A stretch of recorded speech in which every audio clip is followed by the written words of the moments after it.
Do you still remember what your first MySpace song was? Or maybe your first AIM screen name? How about the names of your old Facebook albums where you'd upload, give or take, 200 pictures from one night out? Do you remember Rugrats and Hey Arnold, Ringback Tones, the first CD or tape cassette that you bought? If you obsess about all of these very important existential questions, then the Nostalgia podcast is for you. I'm Nicole, host of Nostalgia, where we have deep conversations about superficial things. If you like the pod and want to join us as we unlock major core memories, please subscribe on YouTube, follow on Spotify, and leave a review on Apple Podcasts. I really, really appreciate your support as the show grows. We also have a weekly newsletter with pop culture news, playlists, time capsules, trivia, and more. It's at nostalgia.substack.com. I am so glad you're here and enjoy the show.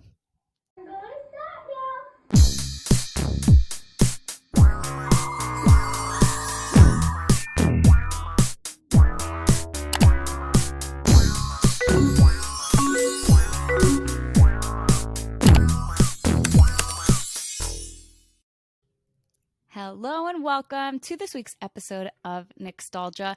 I'm very excited to have Tossafila here with me today. My guest is one of the people that hangs out with me at the intersection of pop culture and nostalgia and Web3. So we are going to talk about all of the very fun memories that we have about the past, but also kind of about the future too. So welcome. Thank you so much for having me. I'm so excited to be here and talk to you about everything nostalgia, because I feel like that's literally how we got our start at Blockbuster. So that's exciting. Absolutely. So for some context, you were a part of Blockbuster DAO, which was basically going to buy Blockbuster. And in true whoever owns Blockbuster fashion, in this case, Dish Network, they were like, yeah, we're not about the future. We're not about technology. We're not about advancing and innovating. If anybody's familiar, Blockbuster declined to buy Netflix, which we all know how that turned out. And Dish Network, I forget how much they paid, but they probably overpaid for Blockbuster. It was about $300 and something million for the brand in 2010. I was going to say in 2010 was like so far past the peak of Blockbuster's popularity. So it's just funny. You're like strike one, strike two, strike three. And so that's okay. You came out on the other side, and Absolutely. Rewind was born out of it. Well, I think one of the things people also don't realize is that Blockbuster's story is kind of it's like everyone always uses that point of Netflix trying to buy them in 2000 or vice versa, rather, a Blockbuster being approached by Netflix to be bought out in 2000 and refusing, and it was for something like $5 million. But there's actually a second point in about 2006 or 2008 when Netflix again went to Blockbuster and said, hey, would you buy our streaming service and specifically our digital product? And that could fold into the Blockbuster brand. And they still said no. And that was when streaming was already really big and was, we saw like House of Cards and other TV shows that were starting to get really big, and Netflix was succeeding, and they still said no. And then by 2010, Blockbuster got bought by Dish Network, and they went bankrupt in 2014, or they went bankrupt in 2010, and then they fully closed by 2014, something like that. And so by the time, we talked to them, I don't think they necessarily know exactly what they want to do with it. And, it's also kind of the product of being a giant corporation, is that you have 1 billion people and shareholders and a board of directors that all probably want to do different things with it. And to be honest, it would have been a nightmare to try and manage the expectations of a publicly traded company and also the expectations of the fans that exist that don't know Web3 and the NFT Web3 crowd. So it's kind of a blessing that we don't have to do that. But I think the possibilities of what could have happened would have been super interesting. And I think it brought a bunch of people together. And that's the community we see today. Yeah, we definitely share that value. I always say that the purpose in really everything I do, personal, professional, is to bring people together and make them feel like a part of something. And we really share that. And we've both seen the documentary, the Blockbuster documentary, and Yeah. you have been to the last standing Blockbuster. I feel like that's still kind of a big deal. Wait. I don't. I live next to it. I literally live in Bend, Oregon, like maybe a mile away from the actual Blockbuster. So I see it all the time going to the grocery store or whatever, and I kind of do one of those like, why I gotta, kind of walking right by. But it's definitely fun to go in, and I think it's one of those things where if you ever go back to a Blockbuster, you really it's really fascinating to see the employee recommendations wall and just how special human curation of content is, where you can look at this wall and it's got, Brian's picks, and it'll be all these like animated Pixar movies. And then in the middle is Requiem for a Dream. And some poor kid is just going to grab Requiem for a Dream and go, oh yeah, this looks like a good movie. And that kid will be scarred. But the humor and the playfulness of being able to see those selections is really something you don't see today, especially in such a algorithm driven content curation world. Definitely. The local Blockbuster that I would go to when I was a kid is now a Dollar Tree. Oh, And nice. I actually went in there for the first time, I don't know, maybe a few months ago. And I'm like, physically, I'm in the Dollar Tree, Right. but mentally and on a metaphysical plane, I am in Blockbuster. And you look at the wall and you're like, this is where the drop box was. This is where the counter was. This Absolutely. is where, the horror section that scarred me for life was. And you can almost think of the carpet, the Oh faint yeah, smell totally. of stale popcorn. It's all there. Absolutely. And like that like one of the fondest, there's two like those like tangible things. One is the sound of like the DVD cases when whether you're like holding them and they kind of creak a little bit, or like you pop them open and you just hear that. And then also that the laminate countertops of like that like very cheap material, but it was just like so smooth. And I just remember like placing my hands there waiting to make a purchase as a kid. But yeah, the new one, it's literally like a museum. Basically, it's a replica. That is so fun. Okay, you used to get video games from Blockbuster Yes. too, which that actually unlocked a memory for me. What was that experience like as a kid? Totally. I think I mean, we always rented a lot of movies and games, and I remember there was a period of time where they would rent consoles for like newer consoles, and I didn't have the money to be able to get the new console, but I could rent it for a period of time. So I remember being able to do the kind of song and dance with my parents, trying to sway them into letting me get the console for the weekend. They're busy, maybe to keep me occupied. And then like, if I do the deal correctly, I walk out with like a big suitcase. Like I just did a business deal with the N64 or, a PlayStation 2 or something in this big box. And I can't believe they even made money doing that, but I'm sure they did. And I feel like I have very fond memories of browsing the aisle and finding that nothing I ever wanted was there. Did you have Netflix when they were still before streaming, when they also had DVDs? Yeah, to be honest, I hated it. I honestly preferred going to Blockbuster because I could just go anytime. Do you, or did you like going to Netflix rather than? I guess they just had more selection, but I just hated having to wait and do mail. I didn't, I was a kid. I didn't want to have to mail anything.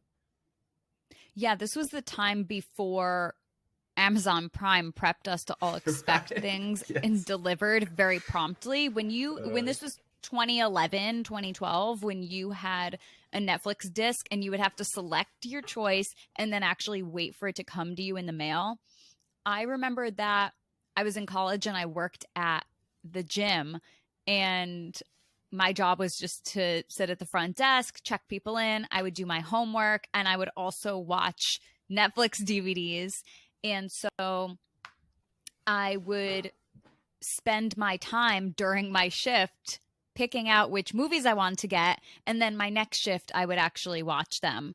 And so that was kind of my system, of just because I think that year I taught fitness classes, I worked at the gym, and I was working a job in retail. So whenever I was not in class or out with friends, I was working some kind of job. And so it very nicely fit into that was really only my content consumption. Totally. At the same time was DVR and TiVo, right? And I remember very, very specifically, honestly, using those over anything because most movies I wanted to watch were on HBO or, for the most part, TV on demand became a thing. And, even before streaming, and it was honestly great. I don't remember that process being very difficult. Obviously, the selection probably wasn't that great, but it was good enough. Yeah, TiVo was definitely a game changer. We got that, I don't remember what year, but definitely in the early 2000s. But I think by the time I got to college in the 2010s, like you wouldn't have TiVo in your dorm or anything. And so at that time, people still had DVDs. So you would have there'd be somebody in your hallway that would have the entire box set of The Sopranos or of Sex and the City. And so then everybody could go to that person's dorm and watch it, or everybody could borrow a DVD. So you would hope that someone's on your schedule so that you could borrow the DVDs from one another. And I think it's just so funny looking back at how that culture evolves, because when it comes down to it, that element of bringing people together, whether it's sitting together, like when I hear stories of people who were in college, I don't know, maybe in the late 90s or the early 2000s, and they would all congregate in one room and sit down and watch live TV together. Things like that, no matter how it shows up, that element of us all wanting to share something has remained the same. And I think that now in the 2020s, it's almost coming full circle here because everything is so hyper individualized and personalized. I think people are getting a little bit exhausted of it. And they're saying, not that they miss the monoculture necessarily, but they still want to have some element, like you were saying, of that human touch, of that curation, of that proof that human beings and their ability to interact with one another on whatever kind of interpersonal level is still there. Yeah. Yeah, totally. I mean, I think that's why we see, Twitch as such a popular platform nowadays, is because there is such a communal live feeling, like that gathering around the campfire style content.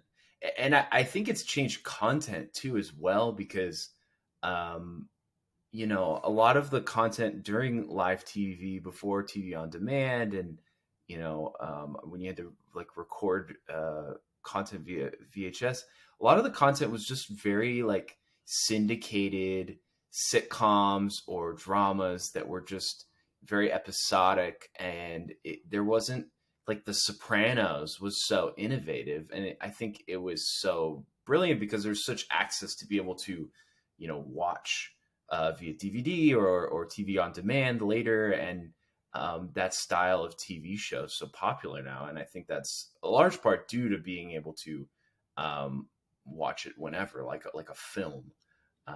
And instead of having to stick with 30-minute, live TV televised with commercials. So it's only like, it's not 30 minutes. It's really like 20 minutes. And the content's changed for the better, but now we're at a space where we can do live watch parties of really great, narrative long form content, or rather series content. And it's really brilliant. I think we're able to really explore new types of content because of it, and do it in a live way. And I think COVID's really brought that kind of watch party style content together. I think that HBO was really bridging the gap between kind of the mass syndication that most consumers in the monoculture subscribe to and the kind of like cinematic Netflix cinematography, I guess, that we Yeah. see now. It really was kind of like the in between that prepared us to have these absolutely grand, breathtaking scenes that are really just a TV show. Yeah. Well, and I think we're coming to another turning point, especially with content, where Warner Brothers has folded up a lot of its operations, including HBO. In 2023, will be shut down and be folded up into Discovery, and part of that strategy is eliminating those shows, those kind of long series, just because they're so expensive. The demand is high, and it's a great way to attract consumers, but your overhead is really not. You need a lot of overhead. You need a lot of capital to be able to make these things happen. It's such a risk and a gamble when Netflix and others have just proven that, even Amazon, that low cost reality shows get lots of views. They bring lots of people. Like there's a new like Love Island every other quarter that comes out, and it's some spin on a reality show, which I don't know. Like if you like them, that's okay, but I think the quality of content is starting to suffer a little bit more now, just because of how expensive that process went. And I think in large part, the bigger opportunity and I hope to see, is a resurgence in film and true film content. Hour and a half, 2 hours, just because the overhead is so much lower than trying to plan for a 10 episode season. And I think we'll start to see more investment into film rather than TV series, which is unfortunate, but also I think kind of a cool new transition. What do you think about, just as someone who's in the Web3 space, about whether it's NFT commercialization, whether it is archival IP, like, or as I call it, licensed nostalgia, where Paramount is licensing its Nickelodeon Right. characters, or how Recur, like with Nickelodeon and Care Bears and Hello Kitty, and all of these things are kind of coming back. It's this new mixture of entertainment. It's fueled by nostalgia. It's fueled by these same gigantic corporations that comprise the media industry now. What can that look like in the future, where it's something that, can still provide us with these engaging cultural moments to bring people together, but it can better serve the consumer? Yeah. Sometimes I feel like occasionally it can be like I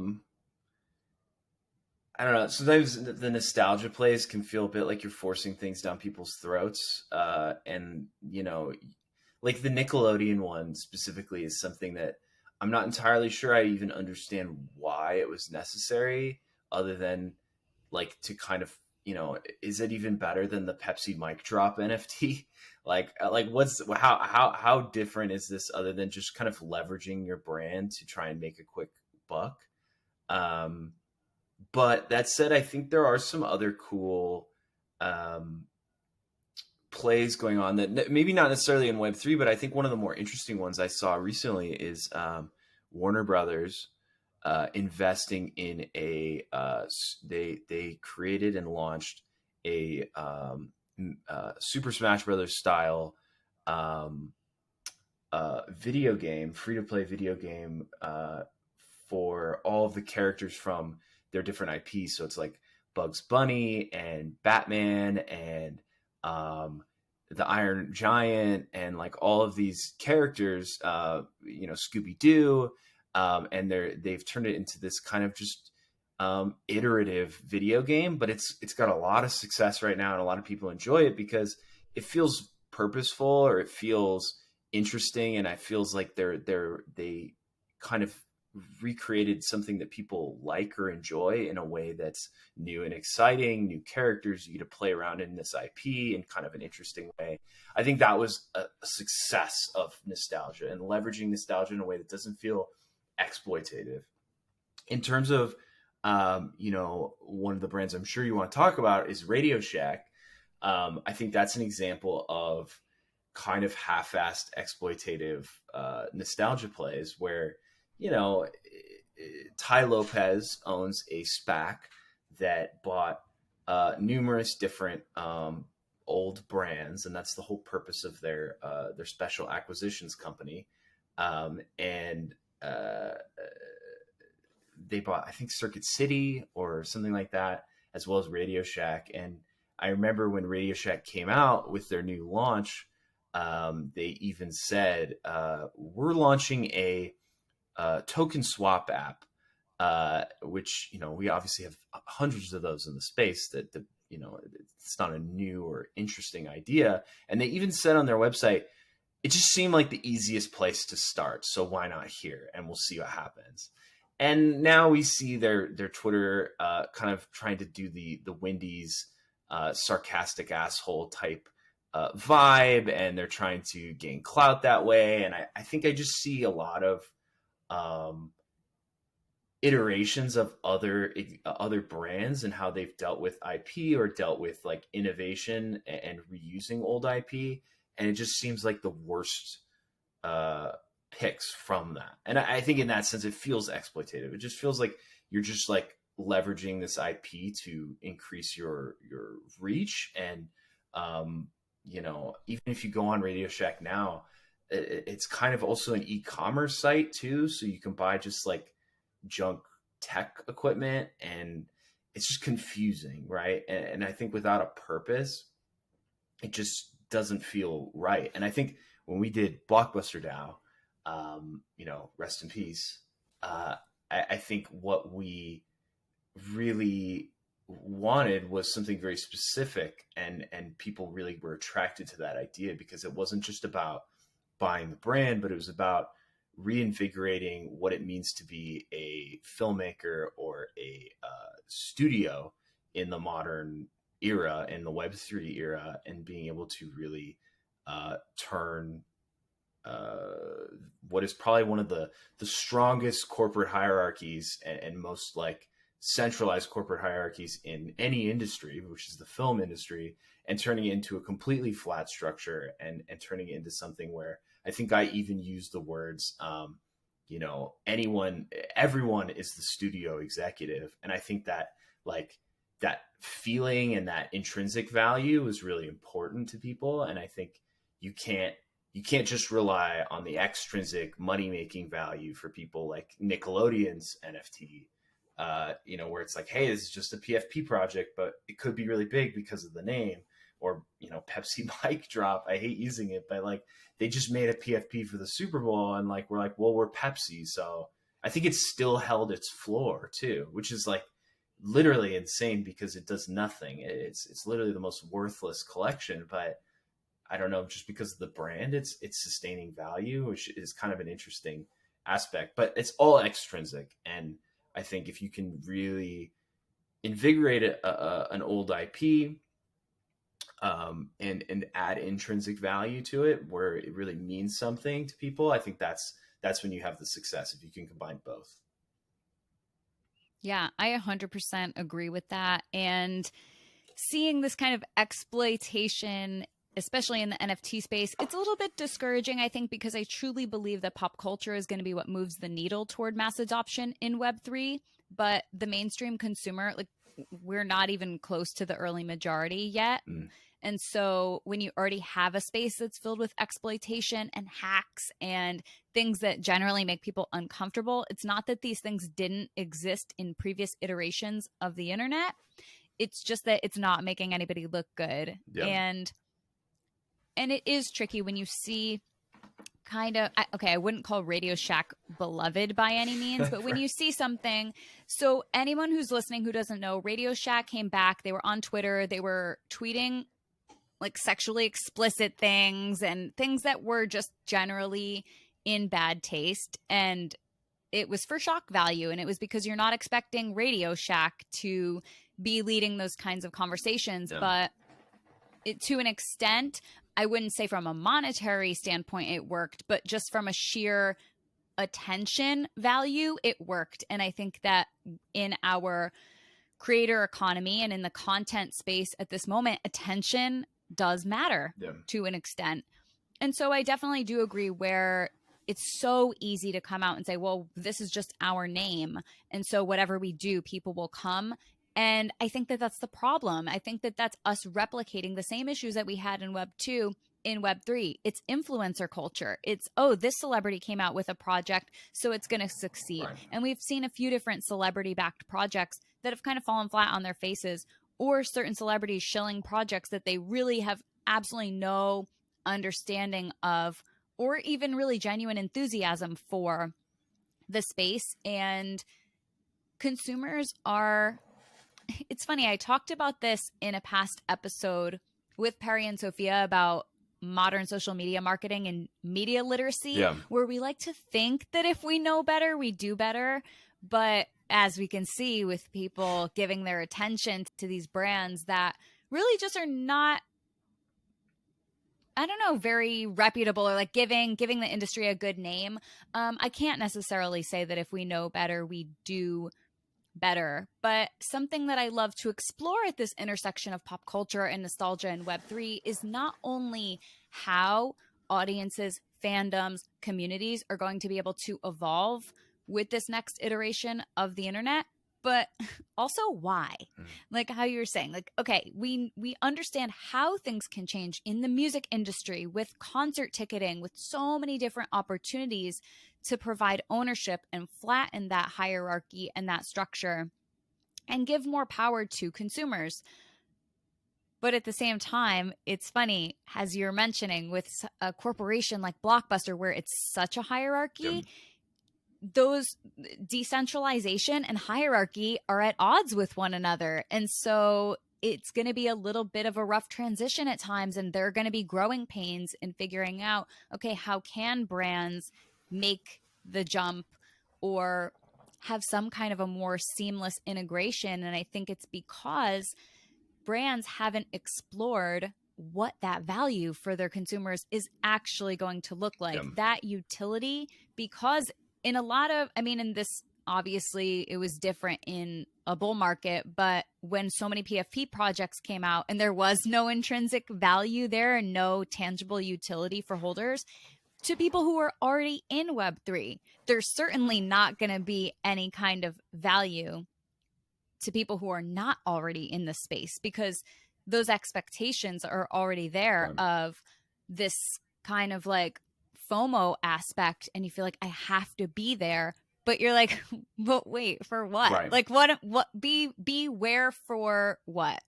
Who knows? Yeah, you said perfectly. I mean, the shock value can only help you for so long, and I think the FOMO aspect that we saw in this last cycle was kind of one of a kind. And I think one of the things I get most frustrated with in the Web3 space, and I'm not sure how familiar your listeners are with Web3 completely, but something we always hear in the space is roadmaps are bad and utility is unnecessary. And I get so heated about this because it just completely voids the fact that you need to be more deliberate about releasing your project. And it's something that I think I struggled with jumping in, is I had all these ideas for projects and I'd make a Twitter account and just see what happens if I start posting, and I post the theory, and Blockbuster was one of those. It blew up, but I'd post and see if anybody liked it and if there's traction. And like, at the end of the day, I could probably have gone forward with some of them, or even with Blockbuster, we could have released a token when we were, on Business Insider, and I was on CoinDesk, and I was doing all these like PR interviews, and we could have made a lot of money, but it would have been at the expense of our future and legality, and like it wouldn't have been deliberate. And I think that's something we were very focused on, is we don't want to raise any money or ask for any money until we really know what we're doing, and we make sure that whatever NFT we have has utility, or at least a purpose.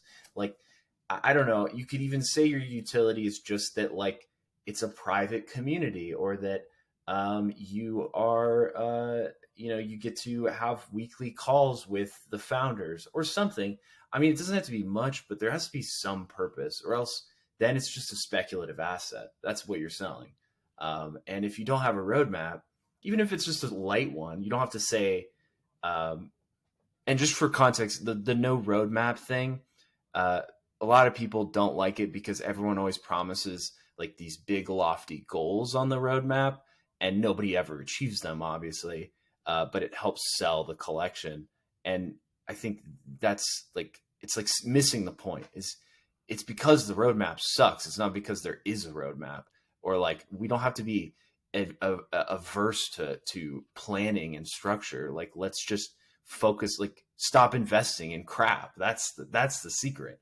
And intrinsic, I always think of it like, if it has intrinsic and extrinsic value, it's worth me spending my time and my money buying into the collection, because I feel like maybe this is a good time to talk about my name, and I think that's why I like those two values so much. Is Tassophilia stands for take a second and fall in love again. And that acronym I used when I initially entered the space, and I've used before as kind of a reminder to myself about focusing on the intrinsic value that I derive from things. And often nostalgia was one of those things that I found where, I was looking at events like GameStop, or I was looking at events like, obviously, that's how Blockbuster came to be. And some of the other like smaller NFT projects I've invested in, I thought like there's some nostalgic aspect or some intrinsic value that I really enjoyed or liked. It hasn't paid off for me in most cases as an investor, but I feel good about the investments I made because of the purpose or the founders or the feelings I had. So I really think like people need to just focus on really deliberately releasing their projects, and obviously deliberately investing in projects. And I think the space will benefit from that. But like you had mentioned, media literacy. I mean, essentially, there's a literacy to this space too, as well, where it's going to be hard for people to understand what makes a good roadmap or what makes a good project or founder. Or I always hear founder market fit. Like, how do we better research who's starting these projects or where they come from? And the better we can teach people about those things, I think the faster we'll see growth and sustainability for projects. Yeah, I love to hear that. And I think that, as you mentioned, with that intrinsic and extrinsic value, even just being able to see Blockbuster DAO like let go, essentially. I was so moved by that because you were concerned with the legality behind it, and you wanted to make what would truly be the best decision for your organization and the people who were emotionally invested in you. And when it comes time to make those decisions and be able to move forward with integrity, I don't think that that's the norm in the space. And so that was really refreshing and exciting to see, because the heart of, yeah, take a second, fall in love and fall in love again, being able to reconnect with why you're doing what you're doing is why you will continue. Yeah, why you will continue to move forward. And I think it's why projects that you do work on and invest in gain traction, because that heart is there, instead of what's usually it's not going to be like, success in this space is not the absence of all of those corporate cash grabs or all of those shady projects where you don't really know who the founders are, what they're involved in, or the projects that don't have roadmaps externally, but then also don't have roadmaps internally. Right. So the teams are disconnected as well. It can be tricky to have decentralization without some form, like some kind of glue that holds you together. And of course, I say that as an operations and communications person, because Yes. of course, it's easy for me to be like, Web3 is a communications problem. I happen to be someone who can fix that problem. But that's the idea, is that you have something that is this thread of continuity, whether it is internally with your team whether it is internally and externally between you and your people. And call me naive, but I've just always been so optimistic in what the future holds. And I think even as anybody listening to this who might not be fluent in Web3 at the moment or yet, I'm always like, if you like hearing me talk about the past, wait till I tell you about the future. Just wait. And so I think there really is a space for this conversation. Okay, I want to play a quick game with you. So part one, which I'll give you a second to think about if need be, is if you had Tossophila's curation corner on a Blockbuster shelf, what movies or games would you have? That's why I'm like, if you need a second. But then, okay, so we can start with part B, which is I am going to list a few popular movies. It's going to be called Rent or Return. Okay, we're playing Rent or Return. I'm going to list a movie. And if you're like, you know what, I like that movie, I would want to see it again, I would recommend it to people, you're going to be like, Rent, I would rent. And then if you were like, didn't love, not for me, whatever, you're going to return it back to Blockbuster. Okay, I'm with you. Okay. All right. These are going to be very popular movies that pretty much every, I'm assuming, human in the universe has heard of. Okay. Jaws. Rent. Only just because it's a classic, I guess. I feel like obligated to say that, I guess. Okay, I've never actually seen it. Oh my. I don't know. Whatever. I know. It's if you're I haven't seen most of these, full disclosure. Just like a film buff movie, you know. If you're into films, then watch it. They're just those. Okay, you know how in college people had posters on their walls, and then someone always had like the 100 best movie quotes poster and stuff like that, and you're like, okay, I guess you like movies. Like, kind of everybody likes movies, whatever. Okay, Star Wars. I don't know. Honestly, I would say I like Star Wars, but to someone today that hasn't seen it, I would just say, it's Rent and Return. I'd say Return. Mm-hmm. Don't get invested. Return. There's too much. Yeah. Okay. Taking a dark turn, Scarface. Rent. Classic. Another poster everyone has. Every 18-year-old boy has a Scarface poster on their walls. That's the equivalent of an 18-year-old girl having a Marilyn Monroe poster on her wall. That's not up for discussion. Okay, The Godfather. Rent. Yeah, I like all of them. Seriously. Okay, Pulp Fiction. Rent, even though I feel like my girlfriend wouldn't like it, but I like it. It's definitely a weird movie, but I feel like Tarantino's another one of those where if you're a film buff, you're like, oh, Tarantino's my favorite director, and it's like, okay, sure. Yeah. Okay. Really unique point of view, but okay. Yeah. I actually put out a piece of trivia on this recently that I stumped everybody. So there's the scene. It is iconic when they're sitting in the diner drinking the milkshake. Yes. And Uma Thurman's character is like, "Oh, I was in a pilot episode, and it was for this show called Fox Force 5, and it was about, 5 crime fighting ladies, whatever." And so that was the inspiration behind Spice Force 5 in Spice World, the Spice Girls movie, which is my favorite movie ever.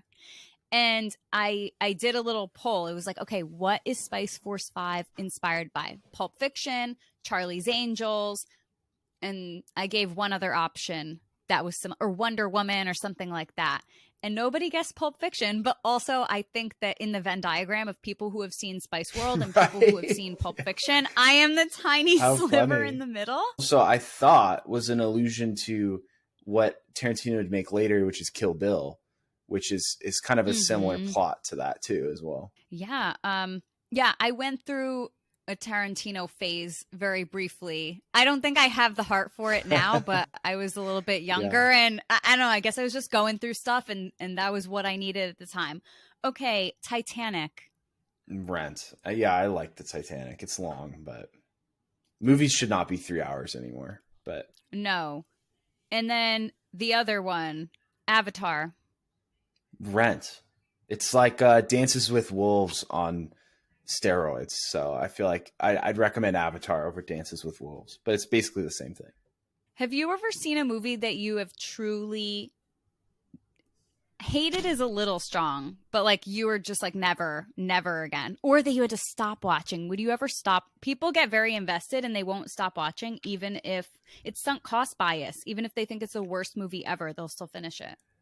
I feel like I have a hate watch movie, a movie that's my favorite movie that's terrible. Does that count? Yes. So one of my favorite terrible movies is it's called Krull, Krull, and it's an old movie that came out after Star Wars, and one of the studios wanted to recreate a Star Wars-esque franchise and imitate the success, and they went with like a medieval future spin on it, and it's terrible. It's so bad. The sets and the costumes and the makeup and the visual effects are just horrendous, and the plot is terrible, but it all comes together in just this like beautifully terrible collage of weird characters, and just it's definitely worth watching if you ever get a chance. It's just too funny, and a very young Liam Neeson's in it. Interesting. Yeah, one of my favorite movies, like I mentioned, is Spice World, and it is very meta humor. It's literally a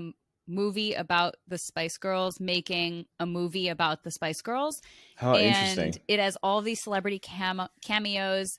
Yeah, it's very kitschy, it's very campy, it's very extra, and I love it. Romy and Michelle is another one where it's like, we did a recent episode with Bridget from Literal Trash 2004, and we just talk about how sometimes just we're trash, like whether it's a movie or a song or whatever, where it's like, it's how having bad taste is totally arbitrary, and how there can be something that by any kind of scholarly film standard, it's a piece of trash, but it truly affected my life and means so much to me. I don't care what anybody thinks that says about me. I love it. But before we wrap up, have you given any thought to your curation corner? Yeah. So I feel like I have at least a few movies that I feel like influenced my my life, and I think they're very eclectic, but I'll go with it. I think there's two really great finance movies that I don't think a lot of people have seen. And one is a documentary called Capital. It's based off the book by, I'm blanking on the author's name, but it's a great documentary just about like how economies have been structured through the ages, and kind of how we're kind of repeating a lot of the same cycles. It's a great movie if you get a chance to watch. And the book is really great too. I'm just blanking on the author's name. And then the other is a movie called Margin Call, which is about a hedge fund during 2008, and it's so good. I just love the kind of like white collar crime and all of the gaslighting and just crazy kind of conspiracies, and it's a fun movie to watch. And then in a completely different vein, I think some of my more favorite dramas that I feel like are always kind of hard for me to watch, but I like watching them, is Beautiful Boy with Steve Carell and Timothy Chalamet. It's just absolutely heartbreaking to watch, but I really enjoy it, and just because it feels so real. And then also, a lot of people don't like the movie, but I Am Sam with Sean Penn and a really young, God, what's her name? Dakota Fanning. And I just think that movie is just so sweet and just like a very nice message. And then as kind of like a middle of the road comedy, it was, my girlfriend just showed it to me not that long ago. It's Steve Carell and uh, uh, what is his name? Ryan Gosling. Wait, I'm just googling it really. Crazy Stupid Love? Yes, Crazy Stupid Love. I had never seen it before, like maybe a month ago or something, and it's one of those like just best. I just love it. It's just like the perfect comedy. Like it has everything you need in it, and it's actually a great story. And so yeah, Crazy Stupid Love would be like my middle in between those two kind of extremes.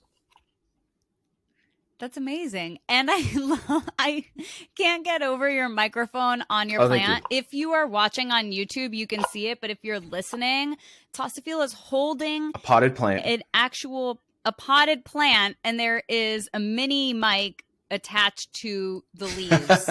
And he's holding it in his hand. You gotta change it up, He you can know? speak directly into the microphone. I think it makes it I'm fun. gonna do that. It's totally fun. You can attach a lav to anything. You can attach it to whatever. So anything could be your mic for today. You could do a glass. You could be sipping your kombucha out of a glass and have it attached, whatever you want. Or a potted plant. I love that. My one of my core values is expression. Actually, let's just list them all. Expression, enthusiasm, curiosity, connection, and I think that you holding your potted plant microphone, it just touches on nice. all of those things, because I'm very enthused about how you're just expressing yourself in Totally. this moment. I love it. I could do anything on this chat. Next time I'll find a new way to do it. I love that. Thank you Thank so you. much for being here today. And guys, we will see you next week. All right, sounds good. Bye. Bye.